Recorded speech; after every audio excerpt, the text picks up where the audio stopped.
북미 정상회담 첫 번째는 싱가포르에서 있었고요. 이번에 이제 두 번째 만남의 장소로 베트남 하노이가 확정이 됐습니다. 다낭을 원했던 미국이 하노이를 더 선호해온 북한에 양보한 것으로 보입니다.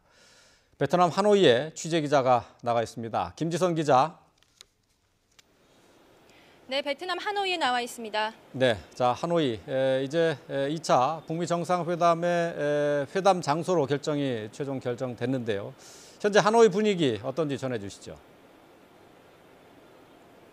네, 저희 취재진이 오늘 새벽 다낭에서 하노이행 비행기를 타고 이곳으로 왔습니다. 제2차 북미 정상회담 개최 도시로 최종 낙점이 됐지만 아직은 설 명절 직후 휴일이라 그런지 다소 차분한 분위기였습니다. 최종 낙점됐다는 소식에 일부 시민들은 자랑스러운 표정과 함께 기대감을 내비치기도 했습니다. 베트남 수도 하노이는 지난 2006년 에이펙 정상회의를 개최한 경험이 있고 각종 국제회의가 열리는 국제도시입니다. 대규모 회담을 위한 인프라도 잘 갖춘 것으로 평가받고 있습니다. 저희가 도착해서 오전에 몇 군데 호텔도 둘러봤습니다. 대부분 호텔은 아직 예약이 가능하지만 일부는 오늘 오전 회담 장소 발표 직후 예약 문의가 늘었다는 말을 전했습니다. 곧 전 세계에서 몰려올 손님 맞이 준비를 시작하려는 분주한 분위기가 감지됐습니다. 예, 잘 알려진 것처럼 하노이는 북한 쪽이 선호한 지역이었는데요. 하노이로 결정이 된 건 역시 북한 쪽 주장이 받아들여졌다, 이렇게 봐야겠죠? 네, 그렇습니다. 그동안 잘 알려진 것처럼 미국은 다낭을, 북한은 하노이를 선호하면서 좀 신경전이 있었는데요. 결국 북한 쪽 입장이 받아들여졌습니다. 정상회담 경험이 많지 않은 북한으로서는요, 대사관의 유무가 매우 중요합니다. 이곳에는 북미 모두 대사관이 있어 경호와 의전 등 실무적인 준비를 하기 수월합니다. 그동안 외교가에선 미국은 다낭이든 하노이든 큰 상관은 없지만 북한은 하노이의 강점이 매우 커서 결국 트럼프 대통령이 양보하지 않겠냐는 관측이 있었습니다.